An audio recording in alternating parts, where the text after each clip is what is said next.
احترام کرے. یہ بتانا میرا مقصد نہیں. نبی یہ کریم جا رہے ہیں راستے سے, بچوں کے سروں پر ہاتھ پھیرتے چلے جا رہے. انہی بچوں کی بھیڑ میں ایک بچہ تھا, اسے اٹھا لیتے ہیں گود میں, اور اٹھانے کے بعد اس کے پیشانی کو بوسہ دینے لگے. صحابہ کرام کا مجمع پیچھے پیچھے ہے, محو حیرت میں ہیں, حیرت و استجاب کی سمندر میں ڈبکیاں لے رہے ہیں. یا اللہ, یہ بچہ کون ہے جو امام حسین کی جگہ لے لیا؟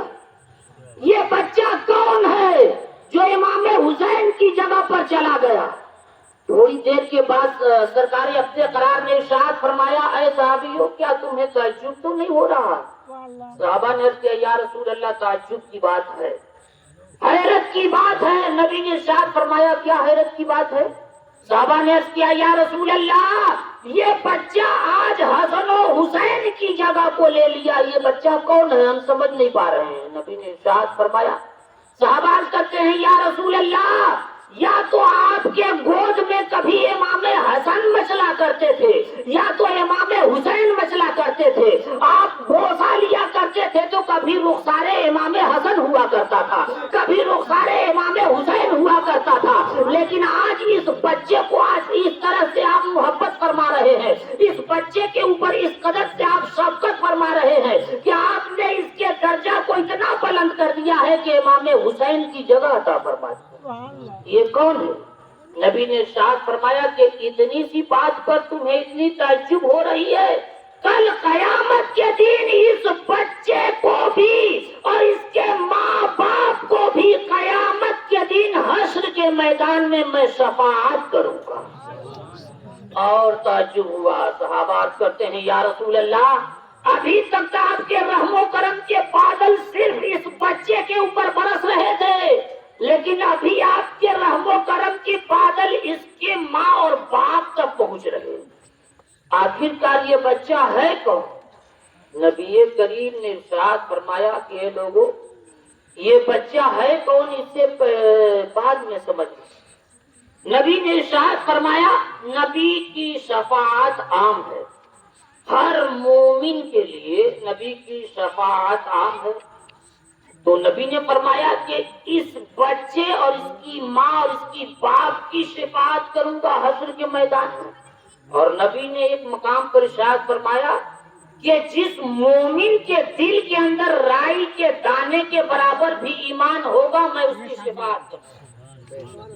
پھر ایسا نبی نے فرمایا, اس کی ماں کی, اس کے باپ کی شفاعت کروں گا. اللہ کے نبی نے ارشاد فرمایا, جس مومن کے دل کے اندر رائی کے دانے کے برابر ایمان ہوگا, کل قیامت کے دن میں اس کی شفاعت کروں گا.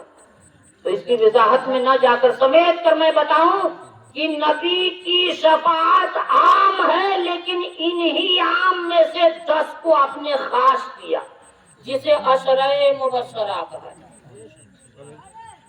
نبی کی شفاعت عام ہے, لیکن ان عام لوگوں میں سے 10 کو خاص کیا, جسے عشرہ مبشرہ کہا جاتا ہے.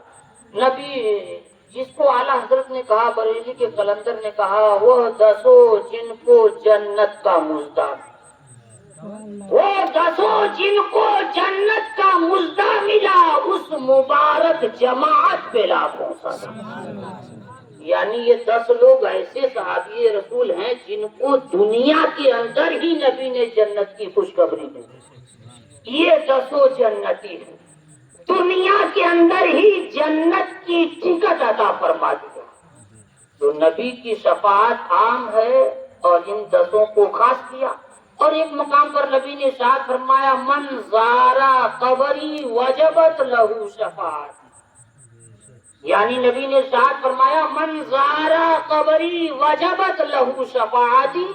یعنی نبی نے ارشاد فرمایا کہ جس نے میرے قبر کی زیارت کی, اس کے لیے میری شفاعت واجب ہو جائے. یہ خوش نصیب حج اور عمرہ کرنے والے حضرات, یہی لوگ تو نبی کی قبر کی زیارت کرتے ہیں. تو نبی نے خاص فرمایا کہ جس نے میرے قبر کی زیارت کی, اس کے اوپر میری شفاعت واجب ہو. ادھر نہ جا کر میں بتاؤں کہ نبی کونین صلی اللہ تعالی علیہ وسلم کی رحم و کرم بچے پر برس رہے ہیں اور بچے کی ماں پر اس کے باپ تک اتنا دور تک. صحابہ نے عرض کیا یا رسول اللہ یہ بچہ ہے کون کہ پہلے تو اس نے امام حسن و حسین کی جگہ کو لے لیا اور پھر آپ کے رحم و کرم یہاں تک پھیلتے چلے گئے کہ اس کے ماں اور باپ کے اوپر بھی رحمت کی بارش ہونے لگی. یہ ہے کون؟ نبی نے ارشاد فرمایا کہ اے میرے صحابیوں سنو، یہ وہی بچہ ہے کہ اسی راستے سے ایک دن میں گزر رہا تھا، میرا نوازا حسین بھی انہی کے ساتھ کھیل رہا تھا. میری آنکھوں نے کیا دیکھا کہ یہ بچہ پیچھے پیچھے جا رہا تھا اور میرا حسین آگے آگے جا رہا تھا. میں نے کیا دیکھا کہ حسین کے قدمے ناز جہاں پر پڑتے تھے اس جگہ کی مٹی کو یہ بچہ اٹھاتا تھا اور کبھی اسے اپنے ہونٹوں سے لگایا کرتا تھا، کبھی اپنی آنکھوں سے لگایا کرتا تھا اور کبھی اپنے سر پہ رکھا کرتا تھا. تو جو بچہ امام حسین کے قدموں کے نیچے کے دھول کو چوما کرے گا، مجھ محمد کی ذات کیوں نہ اس کے لب و رخسار کو چوما کرے. یا رسول اللہ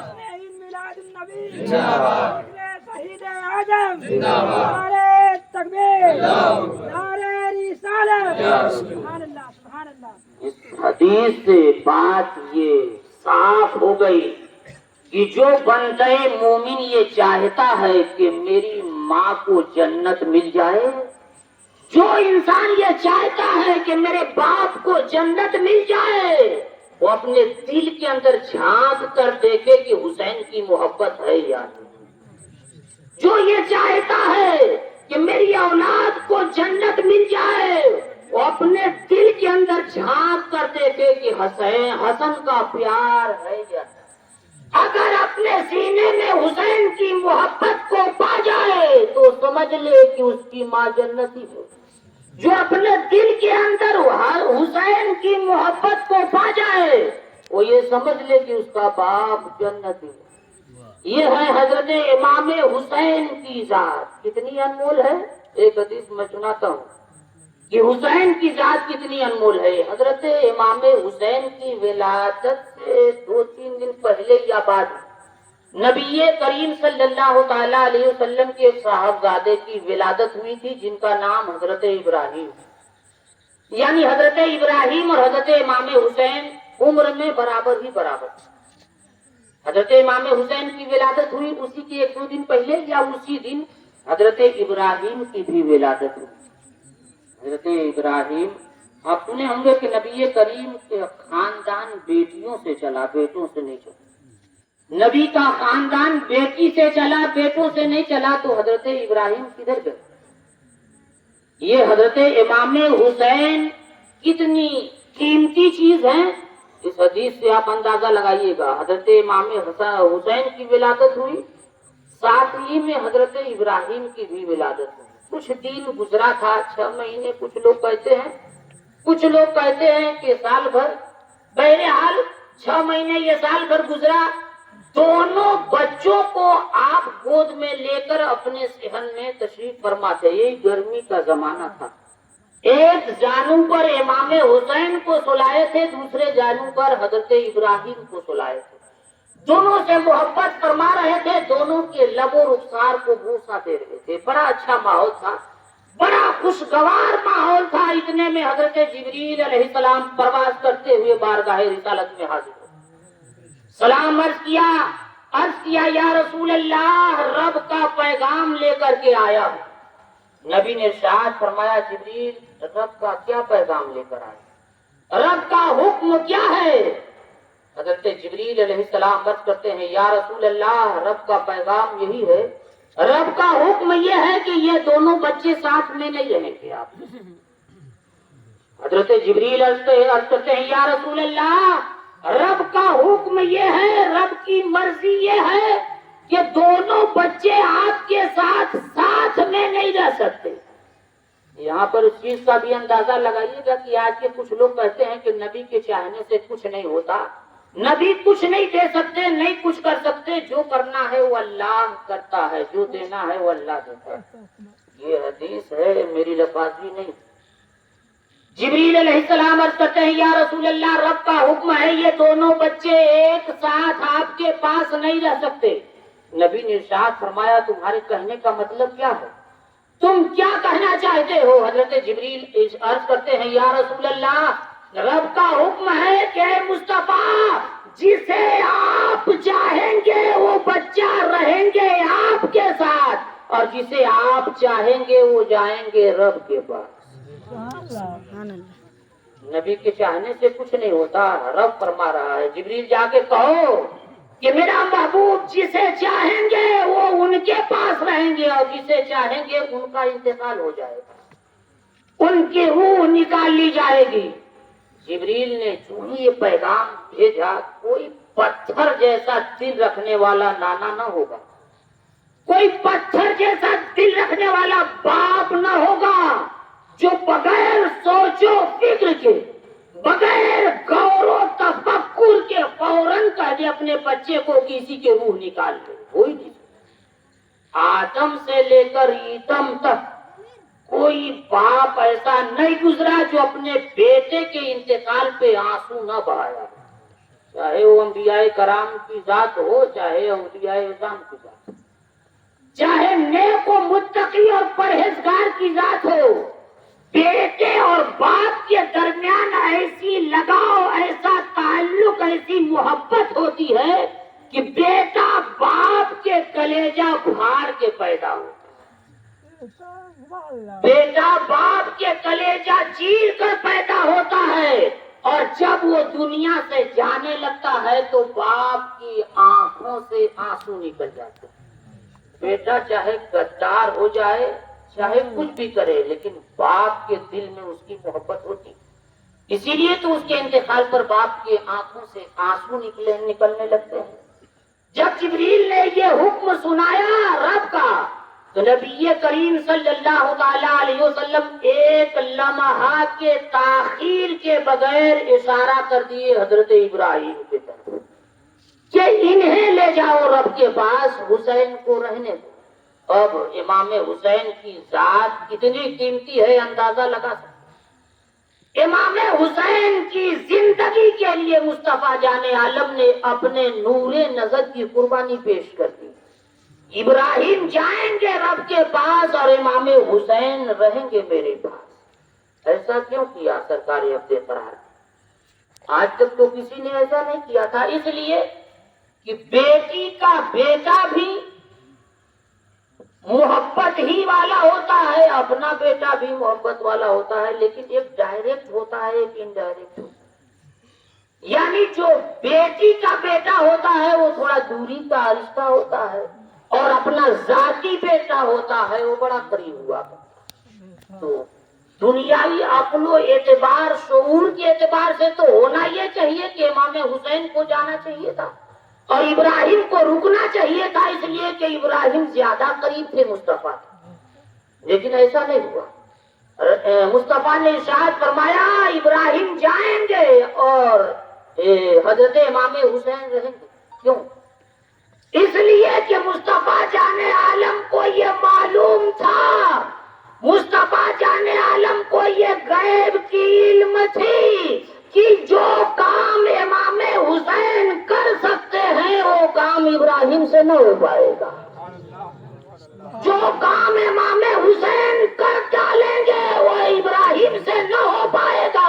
اور آنے والے زمانے میں کربلا کے تپتی ہوئی ریت میں اسلام بے یار و مددگار تڑپ رہا، امام حسین نہیں تڑپ رہے ہوں گے، بلکہ کربلا کی تپتی ہوئی دھرتی پر یہ اسلام بے یار و مددگار تڑپ رہا ہوگا۔ اسے سہارا دینے والا دور دور تک کہیں کوئی نظر نہ آئے گا۔ اس کے دامن کو داغدار کرنے کے لیے ہمارے ہی کلمہ پڑھنے والی ایک جماعت سر وطن تیار ہوں گے، جسے ہم اور آپ یزیدی کہتے ہیں، یہ بھی تو کلمہ ہی پڑھنے والے ہیں۔ نبی کو یہ معلوم تھا کہ اسلام کی پاک دامن کو داغدار کرنے کے لیے میرے ہی کلمہ پڑھنے والے لوگ سر بکف تیار ہو. اور ایسے عالم میں اگر اسلام کے دامن کو داغدار ہونے سے اگر کوئی بچانے کے لیے آگے بڑھے گا تو حسین ہی کی ذات ہوگی. ایسے عالم میں اسلام ہچکو لے رہا ہوگا. ایسے عالم نے اسلام کے دامن کو داغدار ہونے سے بچانے کے لیے اگر کوئی مرد کلندر کوئی مرد مجاہد اگر آگے بڑھے گا تو امام حسین کی ذات ہو. امام حسین کربلا کی دھرتی پر پہنچے. ایک طرف 82 لوگ یعنی حضرت امام حسین کے ساتھ 82 لوگ. اس میں کچھ بچے بھی تھے, کچھ عورتیں بھی تھی اور کچھ جوان بھی تھے. لیکن حال یہ تھا کسی کے پاس ڈھال تھا تو تلوار نہیں تھا, کسی کے پاس تلوار تھا تو ڈھال نہیں تھا. اور لڑنے کے غرض سے تو گئے بھی نہیں تھے, نیت بھی نہ تھی لڑنے کی, تیاری سے بھی نہیں گئے تھے. اور 22 لوگوں کے مقابلے کے لیے 82 لوگوں کے مقابلے کے لیے 82,000. ایک طرف 82 اور ایک طرف 82,000 آ گئے. یزید نے کہا امام حسین ہوش کا دعویٰ کرو. امام حسین نے کہا کہ شیر خدا کا بچہ کبھی بے ہوش نہیں ہوا. شیر نیند میں بھی ہوتا ہے تو اتنی ہوش میں رہتا ہے کہ سامنے سے چھپکلی کا گزر ہو پھر بھی جان جاتا. اور میں شیر کا بچہ نہیں بلکہ شیر خدا کا بچہ ہوں, اور مجھے ہوش میں آنے کے لیے کہہ رہے ہو. میں ہمیشہ ہوش میں ہوں, کہو کیا کرنا چاہتا. تو یزید نے کہا تھا حسین یہ 82 لوگوں کی جماعت لے کر لڑنے کے لیے آئے ہو, یہ 82,000 لوگوں کا تعداد دیکھ لو, یہ جماعت دیکھ لو. اگر تم اپنی جان اور اپنی مال اور اپنی عزت و آبرو کی سلامتی چاہتے ہو تو میری بیعت قبول کر لو. امام حسین نے کہا نہیں ایسا تو نہیں ہو سکتا, میں ساری چیزوں کو دیکھ سکتا برداشت کر سکتا لیکن تمہاری بیعت قبول نہیں کر سکتا. آخرکار کیوں؟ مسئلہ ایسا ہے, وہ کہا نے فرمایا ہے کہ کبھی جان جانے کی باری آ جائے تو حرام چیز بھی حلال ہو جاتے ہیں, صرف اتنا جتنے سے اس کی جان بچ. تو یہ چیزیں آپ اس مسئلہ کو نہیں پڑھے تھے. ہمیں حسین کی